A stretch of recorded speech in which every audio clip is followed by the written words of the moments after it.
Jam, everyone. It's Dr. Jock, Crypto Mondays Global. I am here, amazing. I'm here with Evan from Coinbase, from Base. He's the European head of global development. I'm on the global growth team at Base, and I focus on European growth. Right, and so he's focused on European growth, going all over Europe, doing amazing things because Base is getting ready to come up in a way that nobody even could see or imagine. We know I've even got the swag, as you know. I've been giving out Base swag at different events, and this one's going to come to one of you at the next Crypto Mondays if you can answer the quiz question that I'm going to give you.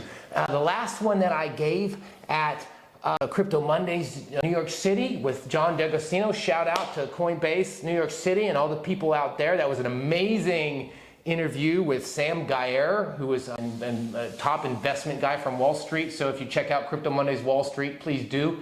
And the question I asked the audience for Coinbase swag was, where does the word Coinbase come from? And so, comes from the Satoshi Nakamoto Bitcoin white paper. And what is a Coinbase? Coinbase was actually the first the first transaction from the you know, when you make a transaction, that first coin that's in that transaction is the base. It's the base of that transaction. This is called a Coinbase. So pretty cool little lore there. But we know a bit about Coinbase. Everybody knows it's a big exchange. But tell us about you, man. How did you, where are you from? How did you get into this space? So my name's Evan. I've been with Base and Coinbase for the last 2.5 years, since just after Base mainnet launch.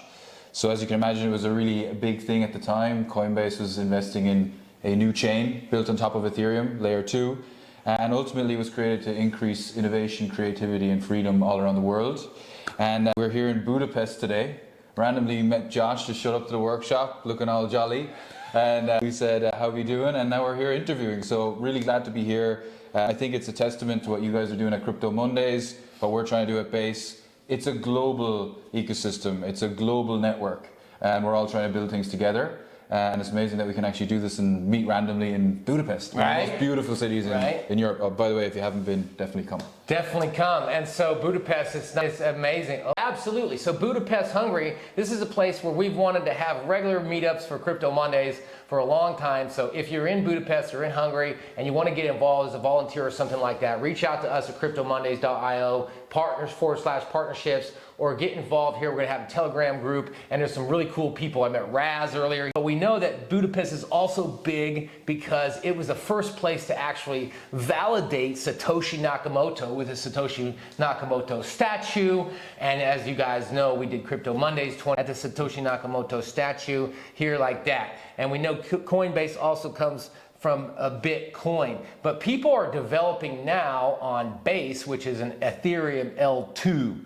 All right. Now, why is it that you can maybe answer this? I've had this question for a long time, and I'm sure everybody else has as well. Why is it that Base is an Ethereum L2 and not its own L1? And secondly, why is it staying on Ethereum and in this new development, which looks like, it seems like, a huge development? I hope you'll talk about both those things. Yeah, I think it's a really good question, and something that we've definitely taken into account from the start. Like, Ethereum really is an amazing base layer for us to work with. The community around Ethereum is super impactful, and we're absolutely Ethereum aligned. And one of the most amazing things about being within the Ethereum ecosystem as Base is that we can also access all these amazing builders who have been deploying apps on Ethereum for forever. The knowledge base is already there, documentation across all these different protocols. But ultimately, we have a room full of ETH and Base developers downstairs, and they can go and take what they've learned today, bring it to their Ethereum hub on some other side of the world, and deploy it there. And ultimately, look, it's just one of those things. We believed in Ethereum. We thought there's got to be a way to also scale this.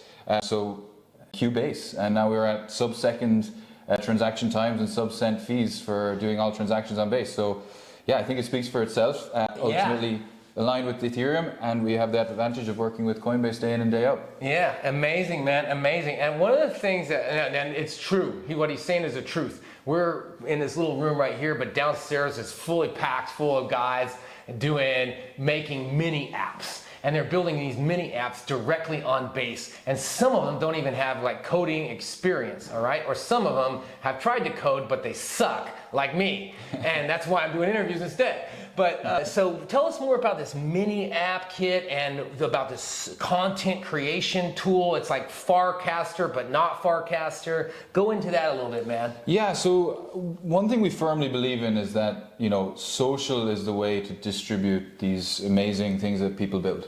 So, you know, ever since the innovation with Farcaster, deploying their decentralized social protocol, we've been really heavily involved there and wanted to also make that available throughout our ecosystem. Farcaster built a protocol that basically you own your social feed and your social graph and you can bring it to other clients.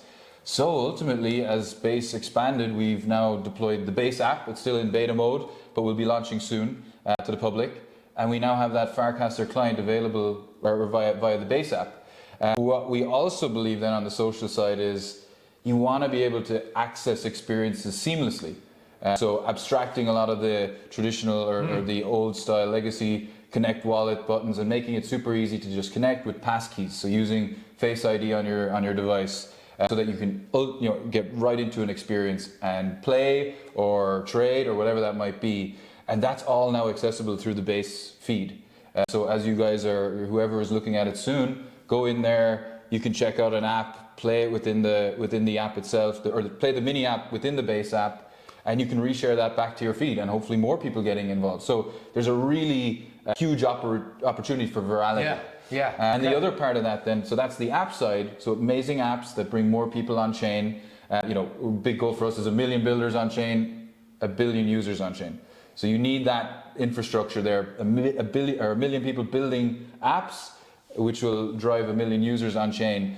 A billion, the Billy. The big Billy. And then, but also feeding back then into the creator economy, we firmly believe in new protocols like Zora, which allow creators to coin their own profiles as creator coins and also do content coins of their own posts. On the Base app every post can be coined, and you can trade. You can if you believe in virality of a certain post or even a creator, you can get involved, but also that creator can now earn in a more open and transparent fashion.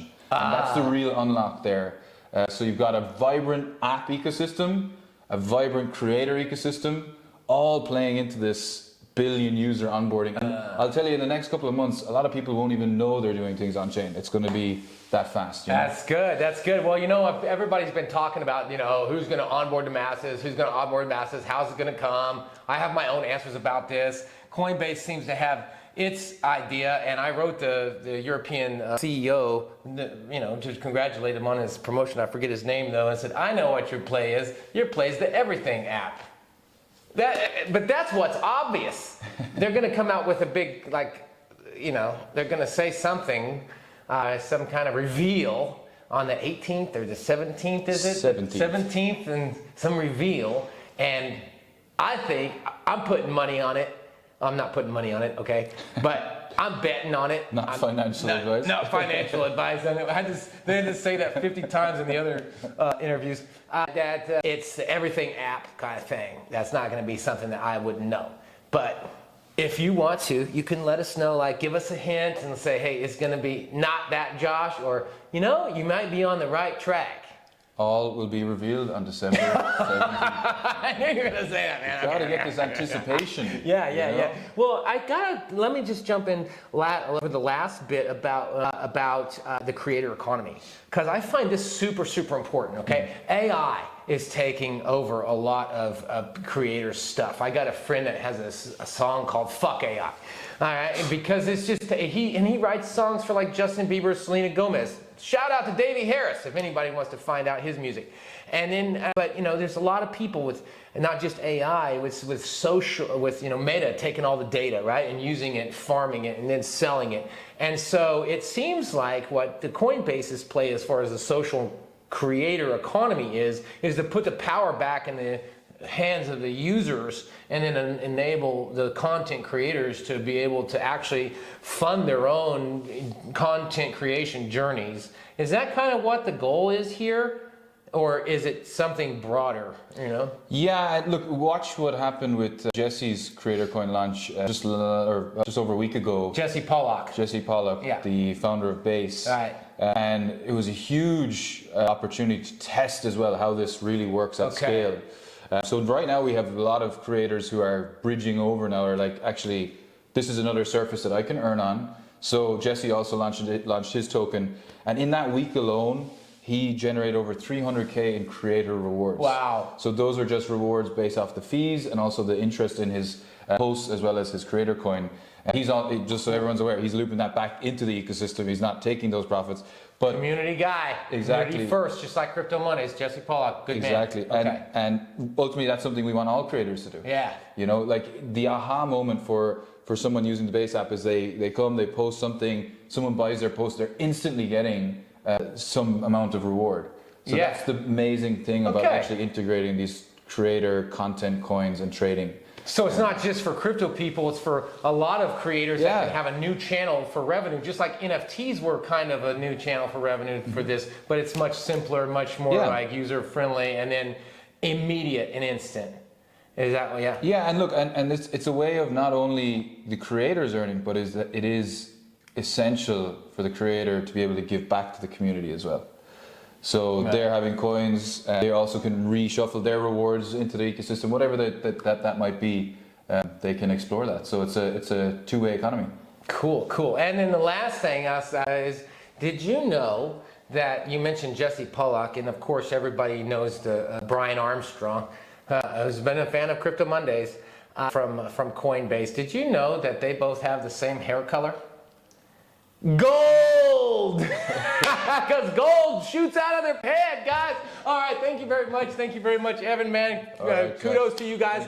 Congratulations on what you're doing with Base. Cheers. And guys, make sure that you get some Base token because it doesn't exist. Oh wait, is that going to be the big shout out? Who knows? Anyways, we're going to get back to building. Guys, see you next time. Ciao.